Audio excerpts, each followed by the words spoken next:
While many are criticizing Arredondo, some really are wondering why a school police chief was in charge of the response in the first place. CBS 11's J.D. Miles looking into that tonight, talking to police veterans who say that there's plenty of blame to go around. A lot of you out there may have wondered how the chief of a tiny school district police force would be commanding the response to an active shooter. Is that how it works if it happens here or anywhere else? Police experts tell me tonight there is surprisingly no official command structure for these situations. The closest thing to one is FEMA's 36-page Incident Command Training Manual that can be found online. It clearly states that as incidents expand in size, change in jurisdiction or discipline, or become more complex, command may change to a more experienced incident commander. Rank, grade, and seniority are not the factors used to select the incident commander.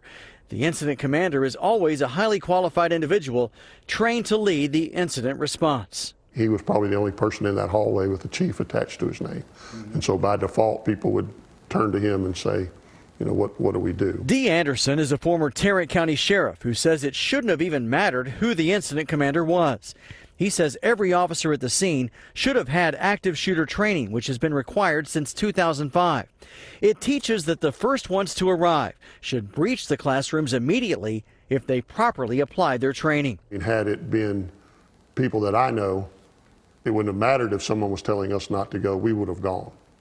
We would have not worried about who was in charge or who was in control.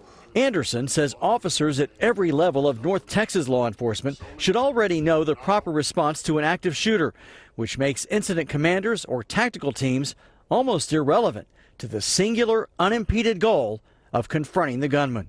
Possibly, you know, sacrificing yourself to protect others. And that's completely understood. If this happened in Fort Worth or Dallas or Arlington, you've got guys who have been through bad situations. I asked some people close to the investigation tonight if any of these officers could be criminally prosecuted for their lack of action. I was told it's not out of the question. J.D. Miles, CBS 11 News.